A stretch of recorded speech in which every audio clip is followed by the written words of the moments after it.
Boa noite. Boa noite. Um deslizamento provocado pela extração irregular de pedras ornamentais matou 2 pessoas na Grande São Paulo. As vítimas, uma mulher e um adolescente, retiravam as pedras da margem do rio Tietê para vender quando a terra cedeu. As 2 vítimas foram enterradas hoje à tarde. Bruna Toselli tinha 28 anos e Luiz Henrique, 16. Eles eram vizinhos. E a gente está terrivelmente abalado com essa notícia, né? Os 2 foram soterrados e retirados já sem vida pelo Corpo de Bombeiros num resgate dramático ontem à noite na região metropolitana de São Paulo. Um menino de 7 anos, sobrinho de Bruna, também ficou soterrado, mas um bolsão de ar permitiu que a criança conseguisse escapar com vida. Numa área de difícil acesso nas margens do rio Tietê, os 3 estavam sentados num local onde faziam a retirada de pedras como essa. É uma atividade informal, arriscada, que acontece há vários anos aqui na região. Sem emprego, muitas famílias sobrevivem da venda dessas pedras que são usadas na decoração de jardins. Essa extração pode ter provocado o deslizamento de terra. Ele era muito esperto, gostava muito de trabalhar. Morrer trabalhando, né, arrancando pedra do rio, né, para vender, é uma coisa, sei lá, para mim é bem chocante. Bruna deixa 3 filhos, um deles ainda bebê. O pai de Luiz Henrique estava muito abalado. Ele disse que o filho não precisava do dinheiro que conseguia com a extração irregular das pedras, mas que mesmo assim o adolescente ia até o local porque queria comprar um celular novo. Sempre a mãe dele falando: Luiz Henrique, sai daí, vem morar comigo, você trabalha comigo, Luiz Henrique. Ele não quis. Você falava? Falava para ele, e aí aconteceu isso. Veja agora outros destaques do dia. O presidente Bolsonaro diz que o momento de jogar fora das 4 linhas da Constituição está chegando. O presidente do Supremo sobe o tom e cancela a reunião entre os 3 poderes. Deputados discutem a adoção do voto impresso para o ano que vem. A Câmara aprova a proposta de privatização dos Correios. A saída de Lionel Messi do Barcelona.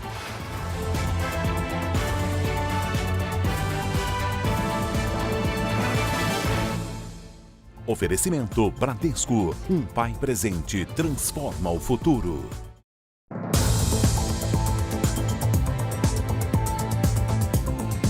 Uma quadrilha conseguiu fraudar o pagamento do auxílio emergencial de até 5.000 pessoas. O grupo aplicou o golpe em 4 estados e também no Distrito Federal, usando apenas um computador ligado à internet. A clínica de estética funcionava havia apenas 2 dias. No terceiro, teve a porta arrombada pela Polícia Federal. Segundo as investigações, o ponto comercial dentro da comunidade da Rocinha foi comprado com dinheiro de fraude. A polícia suspeita que o dono está por trás de uma quadrilha especializada em desviar milhões de reais que seriam destinados ao auxílio emergencial.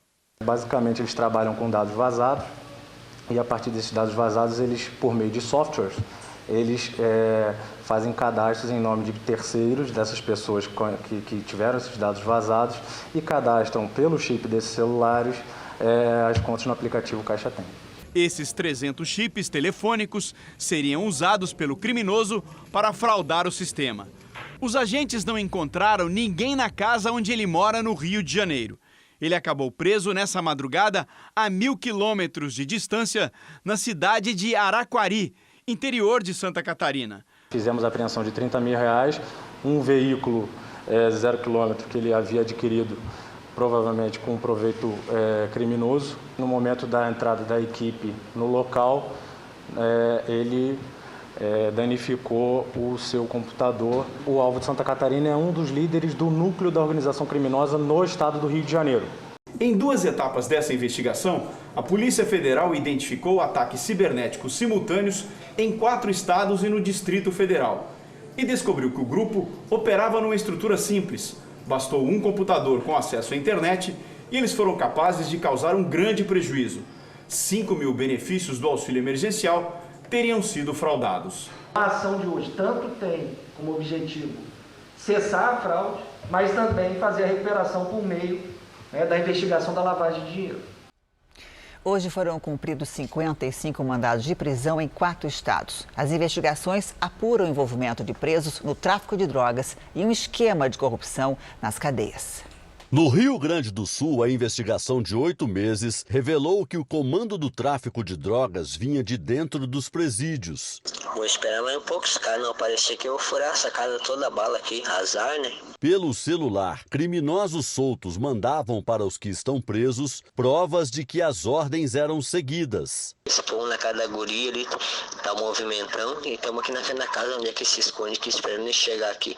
Nós temos que combater efetivamente agora, acredito eu, que é o uso do telefone celular nos presídios, né? Em outra ação de combate à corrupção no sistema penitenciário, foram cumpridos mandados no Rio Grande do Norte, Espírito Santo e aqui em Minas Gerais. Segundo a polícia, os presos pagavam propina para ter acesso a celulares, drogas e escolher em qual pavilhão iam cumprir a pena. Entre os investigados estão uma advogada, um assessor de um deputado estadual, diretores de presídios e policiais penais. Os próximos passos agora será exatamente a verificação dos materiais, a análise dos elementos de informação, a análise do que foi apreendido e a oitiva, da maior parte dos investigados e a finalização das investigações com a conclusão do relatório. Na Bahia, o Ministério Público pediu a prisão preventiva de um médico suspeito de ter jogado a mulher do 5º andar de um prédio. Ela sobreviveu à queda e agora estaria recebendo ameaças. A médica Sátia Lorena mudou de cidade e já passou por mais de 10 cirurgias desde a queda do 5º andar do prédio onde morava com Rodolfo Cordeiro Lucas, em junho do ano passado.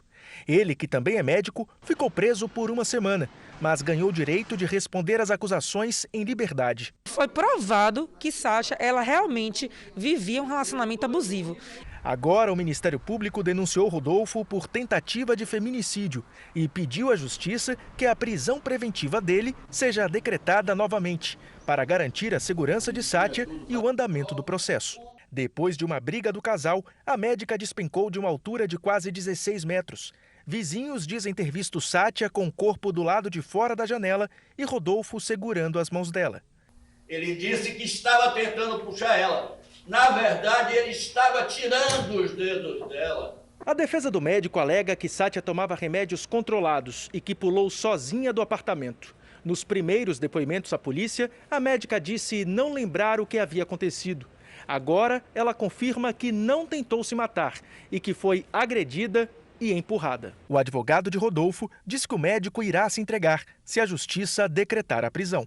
Todos os momentos em que Rodolfo foi chamado a participar, ele entregou a chave dos apartamentos para ser periciado, entregou os celulares para serem periciados. Rodolfo é vítima de uma grande injustiça. O governo de São Paulo suspendeu a vacinação de adolescentes que estava marcada para o dia 18 de agosto. O motivo alegado é a suposta redução no repasse de vacinas da Pfizer. Segundo o Ministério da Saúde, o envio das doses foi ajustado para beneficiar estados que estão com a vacinação menos adiantada. Durante uma coletiva no interior de São Paulo, o governador João Dória disse que entraria com um recurso no Supremo Tribunal Federal para conseguir as doses que, segundo ele, faltam para o plano de imunização do Estado. O Sistema Único de Saúde, desde que ele foi constituído, ele estabelece a proporcionalidade na distribuição de vacinas de acordo com a população de cada estado. Sempre foi assim nos últimos 25 anos. Já o Ministério da Saúde afirma que houve uma compensação nos lotes da Pfizer para que estados menos vacinados possam receber uma porcentagem maior e avançar na imunização. O Instituto Butantan havia alocado doses a mais para o estado de São Paulo, né? E isso foi constatado pelo grupo, pela comissão tripartite, então por isso se fez a compensação das doses. Não há nenhum interesse em discriminar qualquer estado da federação e nós temos que trabalhar juntos para fazer com que a nossa campanha de imunização seja um sucesso. A redução do número de doses da Pfizer levou o governo do estado a anunciar a suspensão da vacinação em adolescentes, programada para o próximo dia 18 de agosto. A continuidade da imunização só será possível depois que o Ministério da Saúde regularizar e garantir o envio de doses de forma proporcional, como tem sido praticado hoje. Nas contas do Estado, faltam 228 mil doses. Até o momento, a Pfizer é a única vacina contra a Covid-19 autorizada pela Agência Nacional de Vigilância Sanitária para aplicação em adolescentes. Hoje, o Brasil recebeu mais 1.800.000 doses de um pacote de 17 milhões. Vamos então saber como é que está a pandemia no Brasil? Segundo o Ministério da Saúde, o país tem mais de 20 milhões e 66 mil casos de Covid-19. São 560.706 mortes. Foram 1.099 mortes em 24 horas. Também entre ontem e hoje, 39 mil pessoas conseguiram se recuperar. No total, já são 18.840.000 pacientes curados e 649 seguem em acompanhamento. Você vai ver ainda hoje, o presidente do Supremo cancela o encontro entre os três poderes.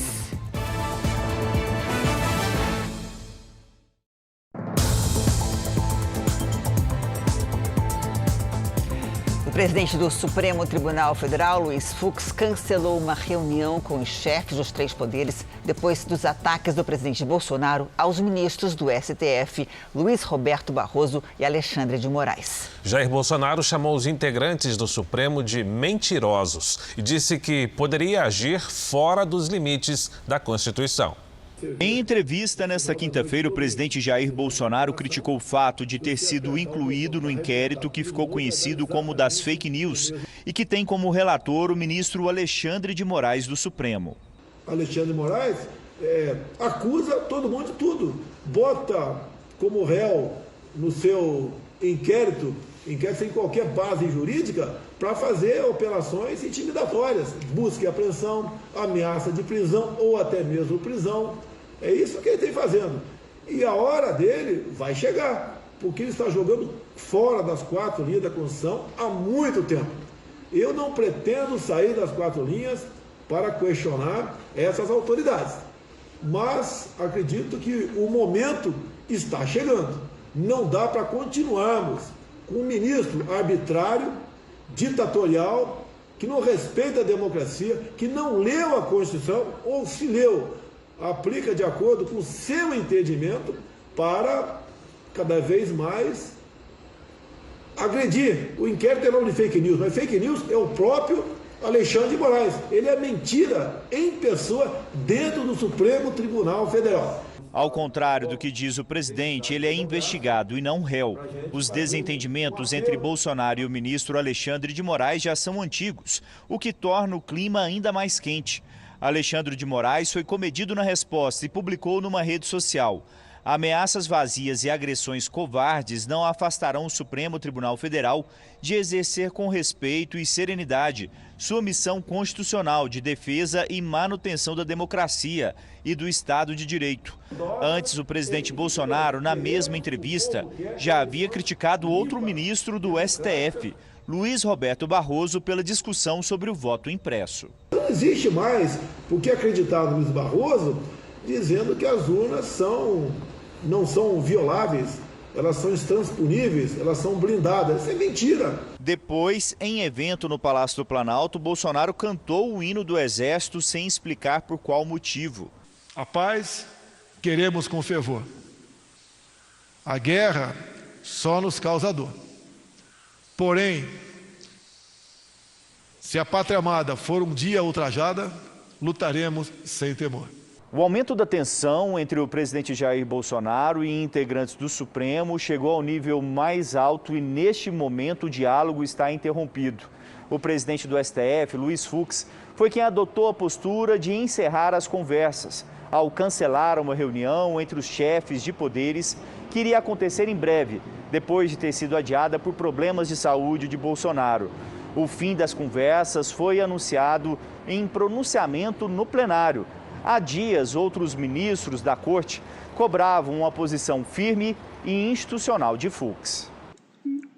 Como presidente do Supremo Tribunal Federal, alertei o presidente da República, em reunião realizada nesta Corte, durante as férias coletivas de julho, sobre os limites do exercício do direito da liberdade de expressão, bem como sobre o necessário e inegociável respeito entre os poderes para a harmonia institucional do país. Contudo, como tem noticiado a imprensa brasileira nos últimos dias, o presidente da República tem reiterado ofensas e ataques de inverdades a integrantes desta corte, em especial os ministros Luiz Roberto Barroso e Alexandre de Moraes, sendo certo que quando se atinge um dos integrantes, se atinge a corte por inteiro.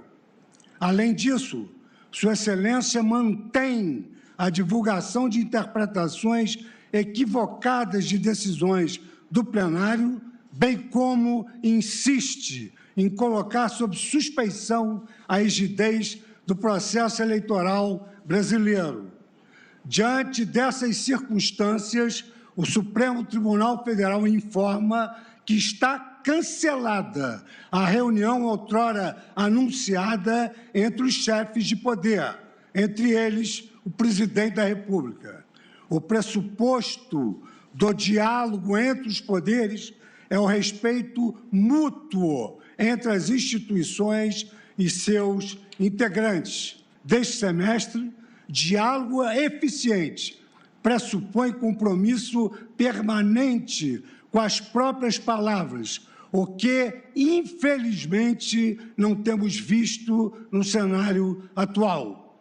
O Supremo Tribunal Federal, de forma coesa, segue ao lado da população brasileira em defesa do Estado democrático de direito e das instituições republicanas e se manterá firme em sua missão de julgar com independência e imparcialidade, sempre observando as leis e a Constituição. O presidente Jair Bolsonaro acompanhou do gabinete o pronunciamento de Luiz Fux. A movimentação ficou intensa no Palácio do Planalto.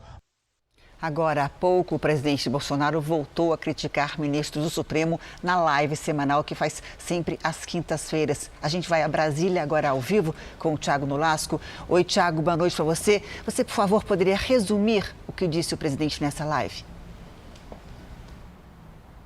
Claro, Janine, boa noite para você, para o Fara e para todos. Por diversos momentos, o presidente Jair Bolsonaro comentou esse momento de tensão com o Supremo Tribunal Federal.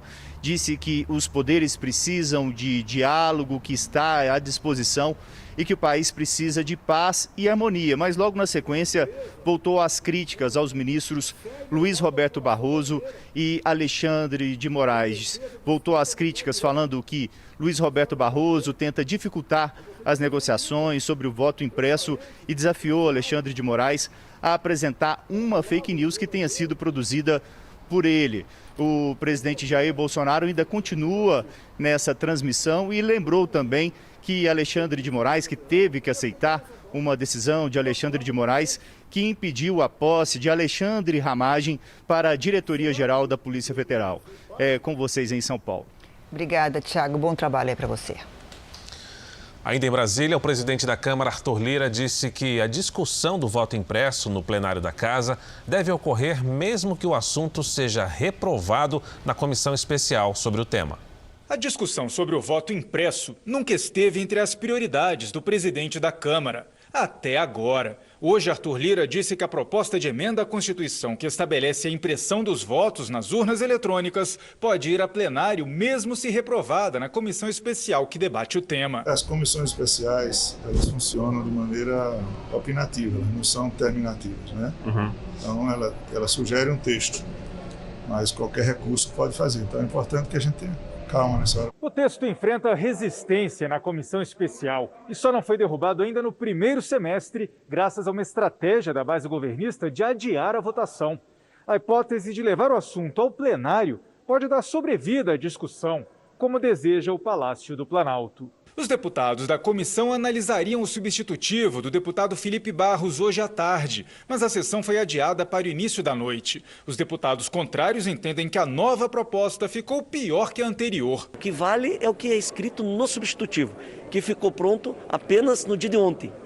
E nesse substitutivo tem situações inexequíveis, situações impossíveis de serem realizadas e que, ao contrário do que querem as pessoas, e eu respeito muito, uma auditagem a mais, o voto impresso, ela traz a possibilidade de mais fraudes, traz uma possibilidade de um gasto absurdo nos valores e uma proposta que, com certeza, se as pessoas conhecerem, quase que unanimidade serão contrários. O parecer do relator, alterado ontem, prevê o voto impresso com contagem pública e manual e transfere da Justiça Eleitoral para a Polícia Federal e a primeira instância da Justiça Federal as investigações sobre o processo eleitoral, além de determinar que as alterações passam a valer imediatamente e não somente um ano depois de aprovadas. A apuração, aliás, tem que ser pública, porque a apuração é um ato administrativo. A apuração dentro da urna pelo software de maneira secreta só é feita no Brasil. Em nenhum outro país democrático isso acontece. O eleitor tem o direito de visualizar o registro do seu voto, garantindo que o seu voto foi registrado corretamente. E, além disso, a sociedade tem direito de atestar a lisura das eleições através de apurações públicas. A comissão da Câmara dos Deputados que discute o projeto do voto impresso está reunida neste momento. O debate começou há poucos minutos. O presidente Bolsonaro indicou Bruno Bianco como novo ministro da Advocacia Geral da União. Desde o começo do governo, Bianco era secretário especial de Previdência e Trabalho do Ministério da Economia. Nas últimas semanas, ele tinha sido confirmado como secretário executivo do novo Ministério do Trabalho e Previdência. Veja a seguir, chega ao fim a história de Messi no Barcelona.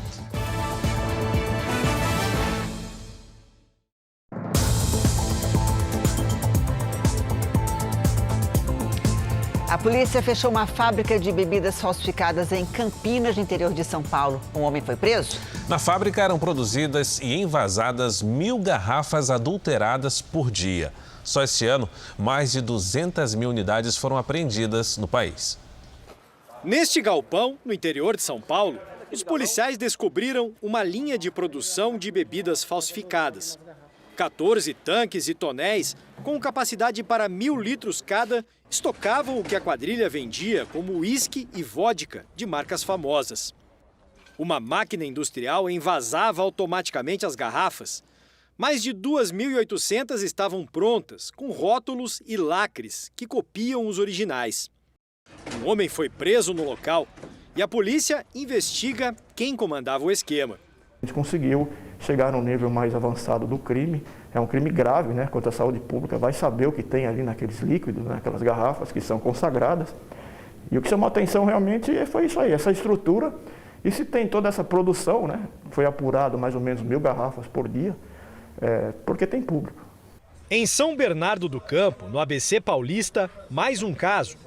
A polícia apreendeu hoje à tarde 2.400 garrafas e 100.000 tampinhas. Os criminosos trocavam rótulos e tampas de garrafas de marcas mais baratas por outras de melhor qualidade. 3 pessoas foram presas. As apreensões de bebidas falsificadas e contrabandeadas estão crescendo no país. Segundo a Associação de Fabricantes e Importadores do setor, em todo o ano passado foram recolhidas quase 98.000 garrafas. E em apenas 7 meses de 2021, o número mais do que dobrou, passou de 200.000 garrafas. A associação estima uma perda de quase 12 milhões de reais com a sonegação de impostos e alerta para o risco à saúde de quem consome produtos adulterados. Esta toxicologista diz que é comum o uso de metanol pelos falsificadores, muito mais barato do que o álcool das bebidas originais, uma substância que pode provocar problemas graves. O metanol, quando ingerido, causa cegueira, além de possibilidade de convulsão e óbito. Um preço muito barato pode ser o sinal de que a bebida é falsificada. O consumidor tem que estar atento. O uísque não é adocicado e aí, de repente, por estar falsificado com metanol, o indivíduo sente um sabor adocicado. Extremamente perigoso para a saúde, então tem que ter atenção onde compra, o valor, desconfiar de valores muito diferentes do valor de mercado, verificar lacre, verificar a tampa.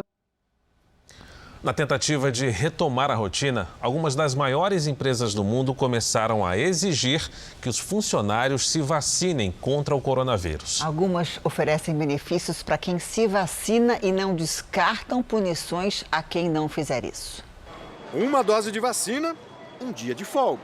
É o incentivo desta rede de supermercados para que os 45 mil funcionários brasileiros se imunizem contra a Covid-19. O objetivo é aumentar a adesão desse colaborador para a vacina. Explicar para esse indivíduo que a importância da vacina é justamente para a sua própria saúde e para os que o rodeiam. Mesmo assim, alguns trabalhadores ainda resistem à vacina. Nessas situações, nós colocamos o nosso médico para conversar com o colaborador, tirar todas as dúvidas, desfazer alguns mitos e, se ainda assim houver resistência por parte dele, nós aplicamos uma advertência verbal e, na sequência, uma advertência por escrito. Vocês chegaram a ter que demitir alguém já? Não chegamos a esse fato, mas as sanções legais, elas existem e podem ser aplicadas. Essas sanções previstas podem levar até a demissão do funcionário por justa causa. Isso já aconteceu com o auxiliar de limpeza de um hospital que se negou a tomar a vacina. E o Tribunal Regional do Trabalho de São Paulo considerou que a medida adotada pela empresa estava dentro da lei. Até seria possível a gente pensar numa demissão por justa causa, porque a gente poderia considerar que o ato de não se vacinar é um ato de insubordinação do empregado. O guia técnico do Ministério Público do Trabalho destaca a decisão também do Supremo sobre a vacinação. Persistindo a recusa injustificada, o trabalhador deverá ser afastado do ambiente de trabalho, sob pena de colocar em risco a imunização coletiva, e o empregador poderá aplicar sanções disciplinares, inclusive a despedida por justa causa.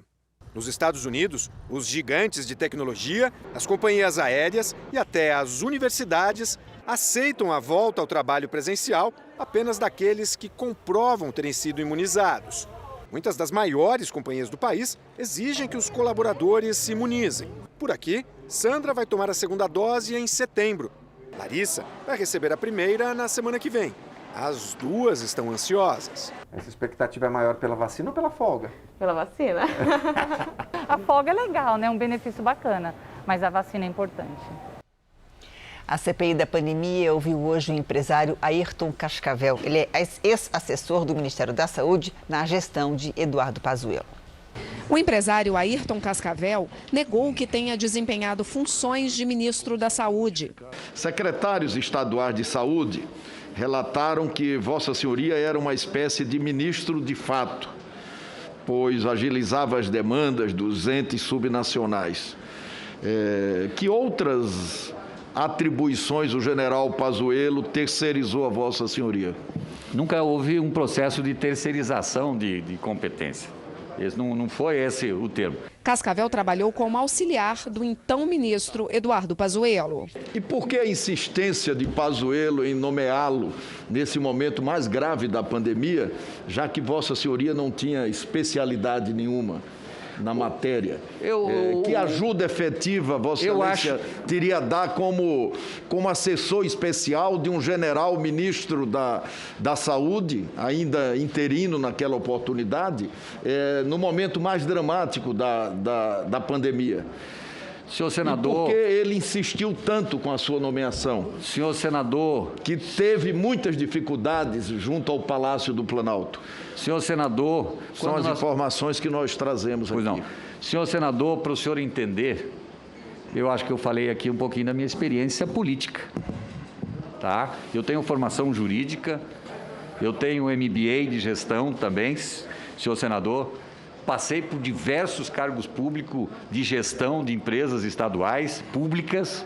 A Polícia Federal investiga se ele intermediou pedidos, principalmente de respiradores, feitos por parlamentares e secretarias municipais de saúde em um dos períodos mais críticos da pandemia. E eu quero dizer que Vossa Senhoria, embora nos recebendo, por um tempo Vossa Senhoria nos recebeu numa sala que não era sua, para tratar como empresário de uma pauta que era relacionada à pandemia, portanto pública, no lugar de um ministro de Estado. Apesar de ter afirmado que nunca tratou de vacinas, esse documento mostra Ayrton Soligo representando o gabinete do ministro da Saúde em uma visita ao Instituto Butantan no dia 13 de agosto. Qualquer tratativa comercial, de relação empresarial, Secretaria Executiva. Vacinas, medicamentos, nada minha função. Ayrton Cascavel admitiu que várias pessoas foram até o Ministério da Saúde oferecer vacinas e chamou algumas de picaretas. E eu estava no Ministério, senador, e quantos picaretas apareciam, e eu resolvi, a mim não receber nenhum, porque no momento que você não tinha a fábrica da AstraZeneca, não tinha 1 milhão de vacinas para entregar para o Brasil, picaretas apareciam querendo vender 200 milhões, 100 milhões, para todo lado, de todo jeito. Na semana que vem, a CPI da pandemia, houve o líder do governo na Câmara, deputado Ricardo Barros. Ele já foi citado algumas vezes na comissão como pivô de um suposto esquema de corrupção.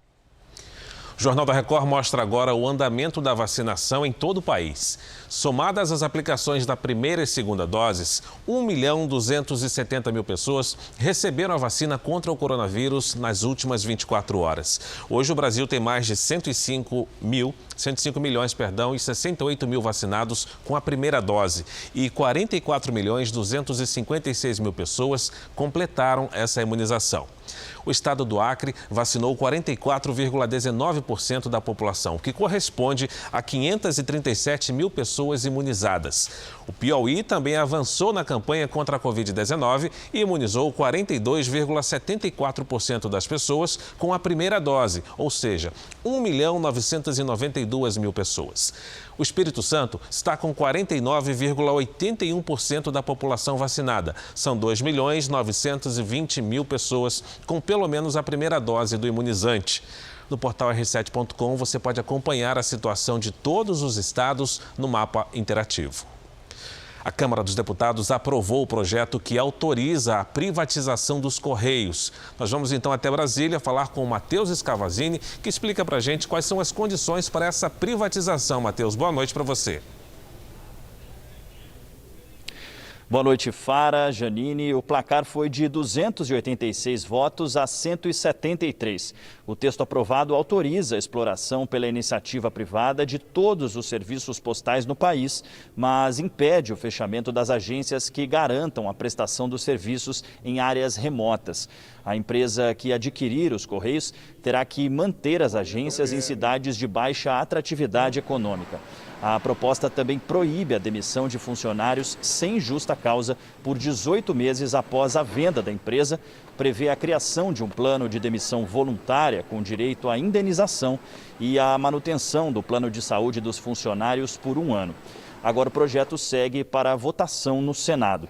E a expectativa do governo é que o leilão de privatização dos Correios seja realizado no primeiro semestre do ano que vem. Janine, Fara. Matheus Scavazini, do Salão Verde da Câmara dos Deputados. Obrigado, Matheus. 2 ditaduras latino-americanas receberam do BNDES entre 2007 e 2015, durante os governos do PT, 11 bilhões de reais em empréstimos. Mas desde 2018, Venezuela e Cuba não honraram mais os pagamentos e viraram devedores bilionários do Banco Público. A quantia daria para construir mais de 850 hospitais.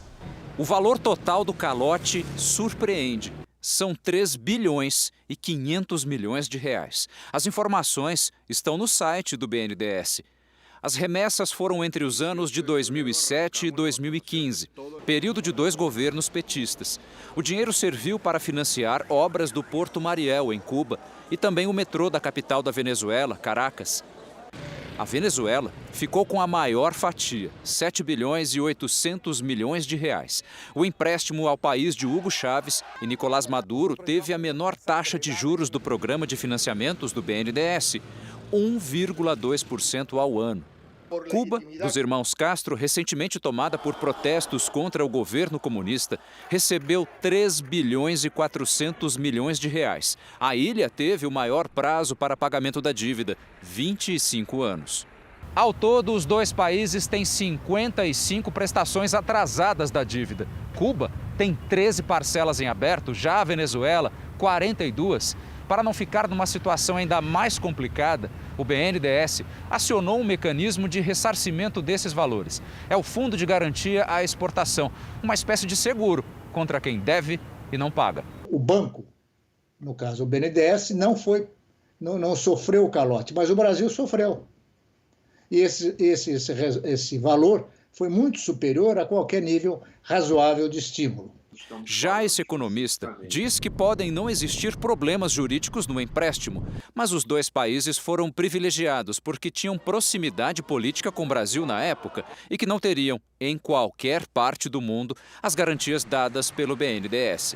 Boa parte dos financiamentos não foi pago e não será pago. Isso sinaliza que esses países não tiveram uma análise creditícia adequada e que, portanto, outros critérios que não financeiros muito provavelmente interferiram na aprovação dessas operações.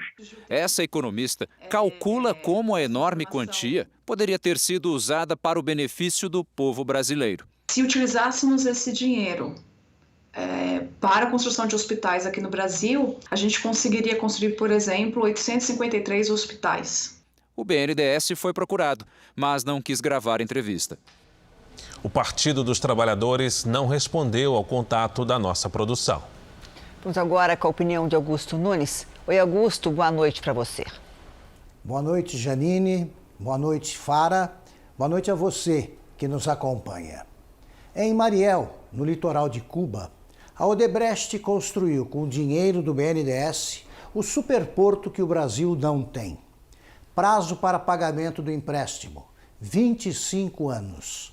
A Venezuela conseguiu do mesmo BNDES juros de pai para filho, 1,2%. Tanta generosidade não parece ter comovido seus beneficiários. Juntos, os dois países embolsaram quase 11 bilhões de reais. Deixaram de pagar mais de 3 bilhões e 500 milhões de reais. Não foram os únicos premiados pelo banco, nem são os únicos caloteiros. Uma consulta ao site da instituição atesta que de 2007 a 2015, 148 empréstimos a 15 nações economicamente frágeis esvaziaram os cofres do BNDES em quase 50 bilhões de reais. Os prazos para pagamento oscilaram em torno de 11 anos. Todos os devedores foram selecionados não por critérios financeiros, mas por afinidades pessoais, políticas e ideológicas com os governos do PT. A conta da irresponsabilidade perdulária começou a chegar em 2018, previsivelmente em forma de calote. A seca aumenta as queimadas no Brasil, já são quase 100 mil focos desde o começo do ano. Mato Grosso lidera a lista com mais de 7 mil pontos de incêndio. Boa noite, Lidiane. Quando é que deve chover na região para aliviar essa situação? Vamos lá, Janine. Boa noite para você, para o Fara, para todo mundo aí do outro lado. Chove só na última semana de agosto e o aguardado período chuvoso deve acontecer mesmo na primavera. Para piorar, vem aí uma onda de calor. A sexta-feira será fria no centro-sul, mas a partir de sábado as temperaturas sobem. Os termômetros podem passar dos 35 graus na maior parte do centro-oeste. Nesta sexta, tem previsão de chuva isolada no extremo norte do Brasil. No litoral do Nordeste, mais temporais com alerta para deslizamentos e alagamentos. O tempo fica firme em toda essa área mais clara do mapa.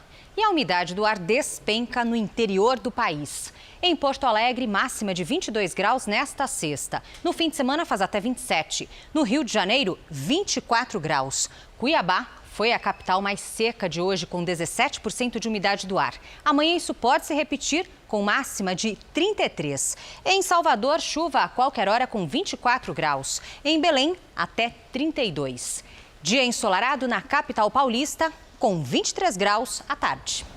No Tempo Delivery, o pedido vem da família Firmino. Eles querem saber como vai ser o fim de semana em Várzea Paulista, São Paulo, e capricharam na foto, viu, Lidiane? Opa, realmente. Muito legal, hein, família Firmino? Olha, com tempo fresquinho logo cedo e à tarde, aquele ensaio de calor. No sábado, máxima de 25 graus. Domingo, Dia dos Pais, um pouco mais quente, com 26. O Marcos e a esposa Bruna são da fazenda Rio Grande, no Paraná. Muito bem, casal. Nos próximos dias, o sol aparece entre muitas nuvens, mínimas de 9 e de 10 graus. As tardes seguem cada vez mais quentes até o fim da próxima semana. Nesta sexta, faz até 18. Participe também do Tempo Delivery pelas redes sociais. Mande a sua mensagem com a hashtag #VocêNoJR. Até amanhã, gente. Obrigada, Lidy. Obrigado, Lidiane. E o que já vinha sendo comentado há algum tempo aconteceu. O craque argentino Lionel Messi não vai mais jogar pelo Barcelona. Em comunicado oficial, o clube informou que os motivos são financeiros. A notícia ganhou as manchetes dos principais jornais do mundo e é um dos assuntos mais comentados nas redes sociais. Fim de uma era e bomba foram algumas das palavras mais usadas. No comunicado oficial, o Barcelona citou obstáculos econômicos e estruturais. O clube precisa reduzir sua folha salarial para não ultrapassar o limite imposto pela Liga Espanhola de Futebol.